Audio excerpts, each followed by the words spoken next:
Hello, welcome to another EagleSix Airsoft build. We're going to be testing this TM AA12 electric shotgun. It fires 3 shots at any time. It's got 3 barrels. So we're just going to be testing this now. So we're pretty much leaning towards the build that's in this build as being sort of pretty much now our de facto recommended go-to build. And we've got 2 measurements for you, if you know what I mean, in terms of spring strengths, just for general public information. So this one's got 3 Prometheus type ball barrels in there. So obviously the Prometheus purple hop rubbers and 2 times flat hop arms. Okay, so what we find is that the FPS coming from these is greatly dependent on the pressure that's being applied to the BBs.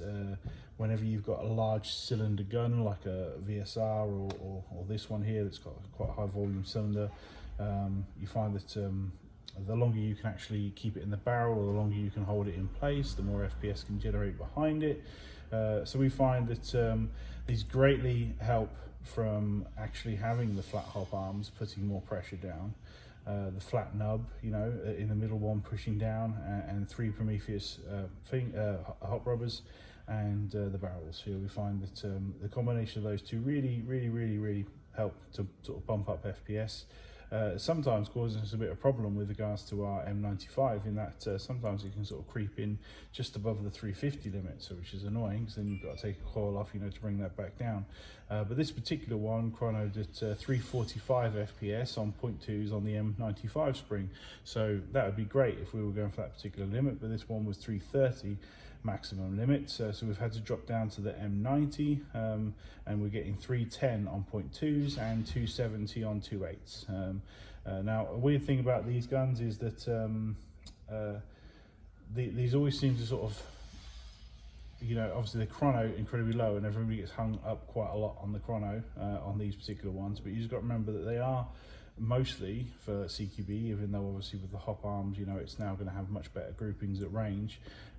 These are still going to be, you know, sort of firing a lot of rounds at close quarters, and they do actually travel faster, in my opinion. The felt effect, you know, on people getting shot and speed to target is much faster than what the chronograph actually seems to portray. So in my opinion, no, it's not massively important that we creep 5 FPS under the limit with these shotguns. I think any of our springs, an M90, M95, are going to give you really great CQB guns, and then obviously for those in America that want sort of try and get as close as 400 as possible, then we've obviously done the M100 spring.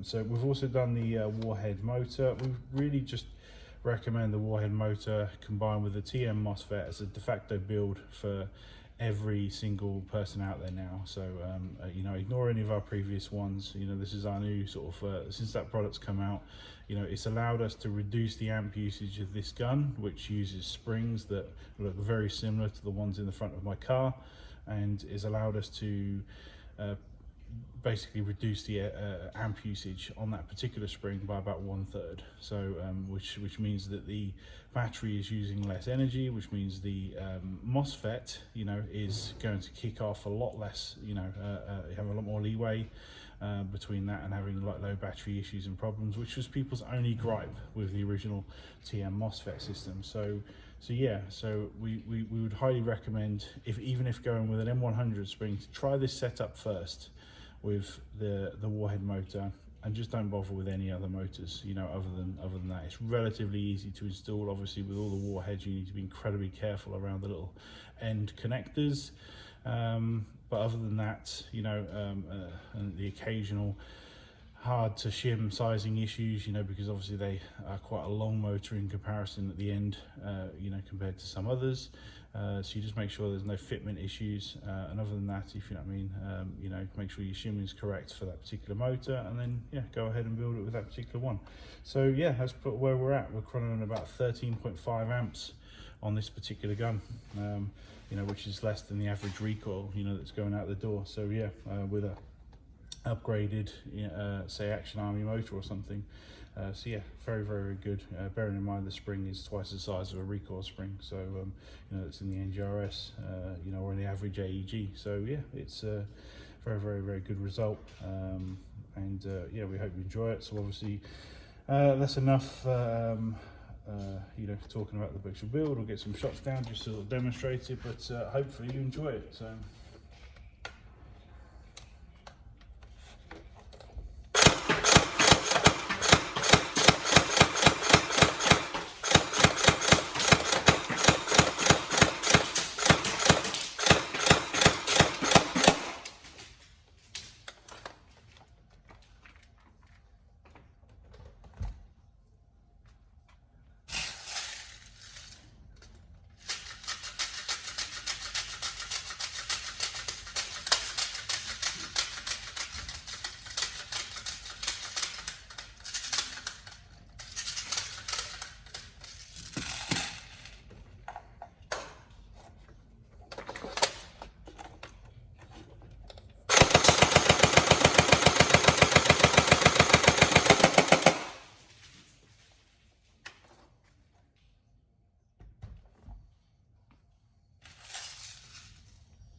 So all tested, working. Hopefully you enjoy it.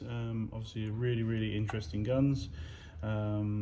Typical feedback is just really, really positive about these because of the unique nature of obviously sort of 3 shots and how they fire, and obviously combined with obviously the speed upgrades, which is people's biggest issues with these guns out of the box, which is all we attempt to do with our upgrade packages, is to fix people's gripes.